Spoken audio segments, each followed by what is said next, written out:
يا حبيبي يا محمد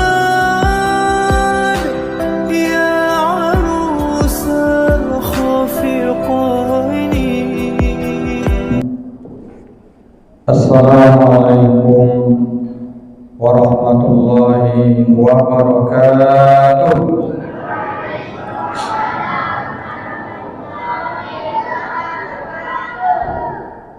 Alhamdulillahilladzi amarna bil intisab bihablil matin.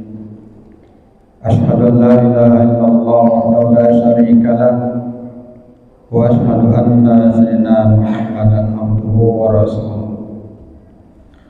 Allahumma shalli wa sallim wa barik ala sayyidina Muhammadin wa ala alihi wa sahbihi rasulillahi ajma'in. Amma ba'du. Faqala Allah Ta'ala fil Qur'anil Karim, a'udzu billahi minasyaitonir rajim. Bismillahirrahmanirrahim. Innal mubazzirina kanu ikhwanas syayatin wa kana syaitanu lirabbih kafura. Shadaqallahu a'lam. Yang saya hormati dan saya muliakan segenap pengurus masjid dan seluruh panitia Ramadan Masjid Al-Falah, dan yang kami hormati dan kami muliakan tokoh-tokoh masyarakat, yakni Bapak Ketua RT, Bapak Ketua RW, dan begitu juga pemuka-pemuka masyarakat lainnya, dan seluruh para alim ulama, cerdik pandai, para ustaz, para ustazah yang insyaallah dimuliakan Allah Subhanahu wa taala. Dan tidak lupa yang kami hormati dan muliakan kaum bapak dan kaum ibu, hadirin wal hadirat yang dimuliakan Allah Subhanahu wa taala. Bersyukur kita kepada Allah Subhanahu wa taala dengan selalu mengucapkan ucapan syukur alhamdulillah. Segala puji bagi Allah yang masih memberikan kepada kita berupa nikmat kesehatan dan umur panjang, sehingga kita masih dapat hadir di masjid yang sangat kita muliakan ini. Sekalipun tadi Allah turunkan nikmat hujan yang lebat, namun tidaklah menghalangi niat kita untuk dapat hadir pada malam hari ini, malam yang ketiga di bulan Ramadan tahun ini, untuk melaksanakan qiyamul lail, yang melaksanakan salat fardu isya dan juga nanti salat tarawih berjamaah. Mudah-mudahan Allah Subhanahu wa taala akan menerima seluruh amal ibadah kita, dan semoga Allah membalasnya dengan ganjaran pahala yang berlipat ganda. Salawat dan salam tidak lupa mari sama-sama kita kirimkan kepada ruh Nabi kita Nabi Muhammad Rasulullah sallallahu alaihi wasallam yang melafazkan Allahumma sholli ala sayyidina Muhammad wa ala alihi sayyidina Muhammad. Mudah-mudahan dengan sebelumnya kita bersalawat kepada beliau, semoga kita mendapatkan syafaatnya kelak di yaumul mahsyar. Amin amin ya rabbal alamin. Bapak Ibu kaum muslimin wal muslimat yang dimuliakan Allah Subhanahu wa taala, judul siraman rohani Ramadan pada malam hari ini sesuai dengan judul yang sudah ditetapkan oleh DPD MDI Kota Pekanbaru, yakni dengan judul larangan israf dan tabzir. Larangan israf dan tabzir. Bapak Ibu yang dimuliakan Allah Subhanahu wa taala, ada kalanya manusia ini disamakan dengan saudara setan. Siapa dia? Yakni orang-orang yang memiliki sifat mubazir. Ketika Allah memberikan kepadanya nikmat, terlebih-lebih nikmat harta, lalu kemudian nikmat harta itu dia tidak mempergunakan sebaik-baiknya. Nikmat itu dia sia-siakan. Nikmat itu tidaklah dia pergunakan bagaimana mendatangkan maslahat kebaikan bagi dirinya dan bagi orang lain. Maka dalam Al-Quran Allah Subhanahu wa Ta'ala berfirman, innal mubazzirina kanu ikhwanas syayatin. Sesungguhnya orang-orang yang memiliki sifat mubazir kanu ikhwanas syayatin, adalah ia saudaranya syaitan. Tentu kalau sudah bahasanya saudara, berarti kita ini ada hubungan, yakni tak ada bedanya kita dengan setan. Maka kita berlindung kepada Allah Subhanahu wa Ta'ala agar jangan kita disamakan oleh Allah Subhanahu wa Ta'ala dengan perbuatan setan. Ini yang sering terjadi di kalangan masyarakat. Terlebih-lebih kalau ada syukuran, ada jamuan makan contohnya. Ada kalanya tamu-tamu yang datang itu asal mengambil makanan tidak sesuai kadar yang semestinya yang sanggup dia habiskan. Ini datang dia ke pesta, ada walimah urus, menghadiri undangan pernikahan anak saudara, anak tetangga, anak kawan sekantor. Setibanya di sana, yang semestinya dia mengambil secukupnya, tapi dia banyakkan makanan. Lalu kemudian baru 1 sendok, 2 sendok, 1 suap, 2 suap dia makan hidangan yang disiapkan oleh tuan rumah. Lalu kemudian seluruhnya sisanya itu dia tinggalkan. Ini termasuk perbuatan setan, termasuk perbuatan mubazir Bapak Ibu. Maka kalaulah kita hitung-hitung betapa banyaknya nasi yang terbuang, ini dapat kalau kita hitung setiap rumah boleh dihitung berapa nasi yang terbuang Bapak Ibu. Kalau ada 1 piring, coba kalau umpamanya 5 orang kita dalam 1 rumah, 1 piring terbuang nasi begitu saja. Kalau ada di komplek kita di lingkungan Masjid Al-Falah ini kakaknya 300 kakak, dalam 1 hari buatlah 1 piring terbuang nasi. Sudah berapa karung itu Pak? Sudah berapa banyak nasi yang terbuang, padahal sejenak kita mengingat bagaimana para petani yang tadinya orang tua kita di kampung untuk menghasilkan beras itu, menghasilkan padi itu bukanlah semudah membalikkan telapak tangan. Betul Pak? Ingat orang tua kita di kampung yang mana orang tua kita jadi petani. Untuk menghasilkan padi itu Bapak Ibu butuh waktu berbulan-bulan, mulai dari menyangi sampai menanam benihnya, sampai merawatnya. Ketika sudah tumbuh burirnya, dijaga lagi dari segala hama, tikus, burung yang akan memakan itu padi. Sudah dipanen, kemudian bagaimana ini padi dibawa ke kampung, ke rumah, kemudian dibawa ke penggilingan padi. Dalam beberapa masa dijemur dulu sebelum digiling. Begitu Bapak Ibu panjang prosesnya. Bagaimana nasi yang kita makan itu ternyata bukan dalam waktu 1 hari menjadi beras. Tapi itulah yang terjadi hari ini. Kalau kita hitung-hitung Bapak Ibu, betapa banyak nasi yang terbuang hari ini. Ya.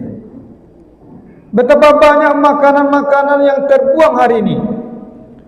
Padahal itu adalah merupakan rezeki yang Allah berikan kepada kita agar kita mempergunakan sebaik-baiknya untuk beribadah kepada Allah Subhanahu wa Ta'ala. Kaum bapak dan kaum ibu hadirin wal hadirat yang dimuliakan Allah Subhanahu wa Ta'ala. Kemudian ada nama sifat israf tadi. Ini lebih banyak yang terjadi kalangan ibu-ibu. banyak di kalangan ibu-ibu membeli sesuatu yang tidak semestinya. Benar uangnya hasil dari gaji suami yang halal, benar yang kita beli itu yang baik, tapi tidak sepantasnya. Ini yang terjadi. Ada kalanya ibu-ibu untuk menaikkan derajat, bertampil jauh lebih beda dengan ibu-ibu lainnya, beli tas berapa juta Pak? Berapa juta? Mau 5 juta, mau 15 juta, betul Bu? Pergi arisan, bawa tas, harganya berapa? 15 juta. Boleh tidak? Boleh. Padahal kalau beli yang 500.000 atau 200.000 saja, pergi pengajian, pergi arisan, tidak masalah, ya kan? Tapi itulah kita berlebih-lebihan, ya. Dan ini sesuatu yang dilarang dalam agama kita, karena kita orang mukmin beriman kepada Allah Subhanahu wa taala, diajarkan kita tidaklah terlalu pelit, tidak terlalu boros. Posisinya kita orang beriman itu posisinya ada di tengah, ya. Jadi kadang-kadang ada pula orang Pak Bu pelit dengan dirinya, ada orang pelit dengan dirinya. Ini mohon maaf, bukan satu dua contoh, ini kebanyakan. Ada pula orang tidak sampai dia menikmati kekayaannya karena pelit dengan dirinya.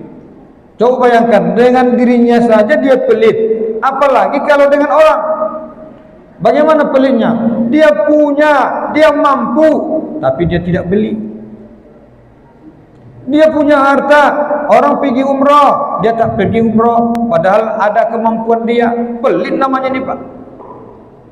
Ada orang berinfak, sekian infak dari saya, dia tak pernah infak, padahal dia mampu.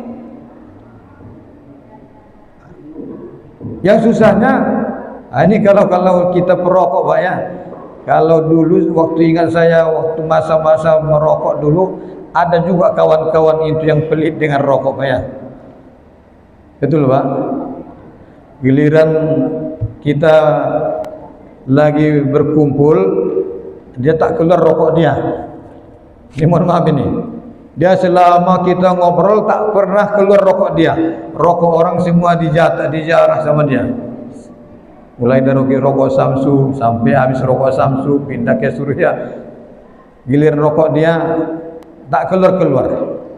Ini pelit nih. Padahal pulang dia baru dia keluarkan, rupanya ditaruh di kantongnya kan. Pelit namanya ini kan. Tak boleh seperti ini. Ya. Ini tidaklah baik. Perangai yang seperti ini tak baik, terlebih-lebih kita dalam bergaul bermasyarakat. Ya. Bapak Ibu yang dirahmati Allah Subhanahu wa taala. Kemudian apa contoh lagi Isyraf tadi?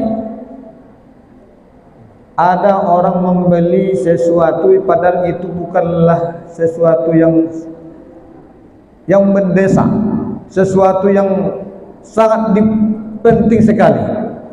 Dibeli harganya mahal tapi sekedar untuk dipajang.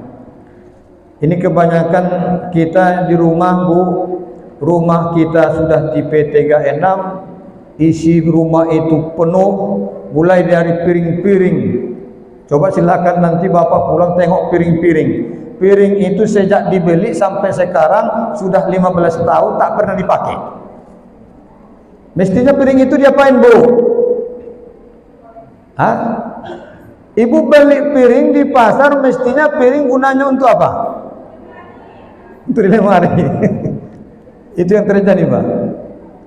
Piring mahal dibeli tapi tak dipakai, sekedar untuk dipajang. Mulai dari tahun 2000 sampai sekarang itu piring tak pernah dipakai-pakai. Kenapa? Itu tadilah kita sukanya memajang sesuatu yang tidaklah begitu manfaatnya, tidak sesuai dengan apa yang mestinya manfaat dari kita beli itu. Tentu kalau beli piring ya untuk makanlah, ya pas giliran kita mau makan ambil piring. Tapi itulah namanya kita ini kadang-kadang lebih mendahulukan pamer daripada mengambil maslahat dari apa yang kita beli tadi, ya.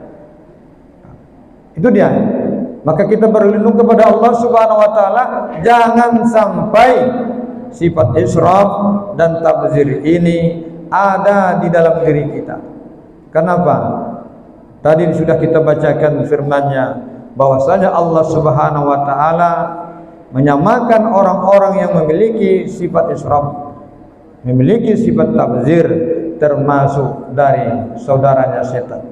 Terlebih-lebih kondisi ekonomi kita hari ini Bapak Ibu, kalaulah kita membelanjakan tidak sesuai dengan keperluannya, kita lebih menonjolkan pamernya daripada manfaatnya, yang rugi kita sendiri Bapak Ibu.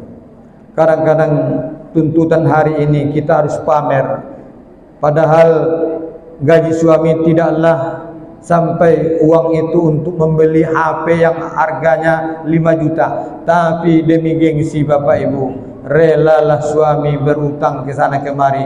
Bagaimana istri yang minta, sudah 1 bulan minta dibelikan HP merek Vivo harganya 5 juta. Ini apa jadinya? Terutanglah suami sehingga malamnya susah untuk tidur, memikirkan bagaimana si jantung hati sang ibu untuk terkabul apa yang diinginkan, ya. Bapak Ibu yang dirahmati Allah Subhanahu wa taala, terakhir yang dapat kami sampaikan bahwa dalam agama kita Nabi menyuruh agar kita mengambil yang di tengah-tengah. Sebaik-baik urusan itu kata Nabi adalah posisinya yang di tengah. Tidaklah pelit, tidaklah boros, tapi kita berada posisinya di tengah. Artinya apa? Jadilah manusia yang hidup sederhana. Jadilah kita hidup yang sederhana dalam segala apapun. Jadilah kita orang yang selalu hidupnya sederhana. Tidaklah pula berlebih-lebihan, tidaklah pula kita menjadi manusia yang pelit. Bapak Ibu yang dirahmati Allah Subhanahu wa taala, ini saja yang dapat kami sampaikan. Mohon maaf atas segala kekurangan.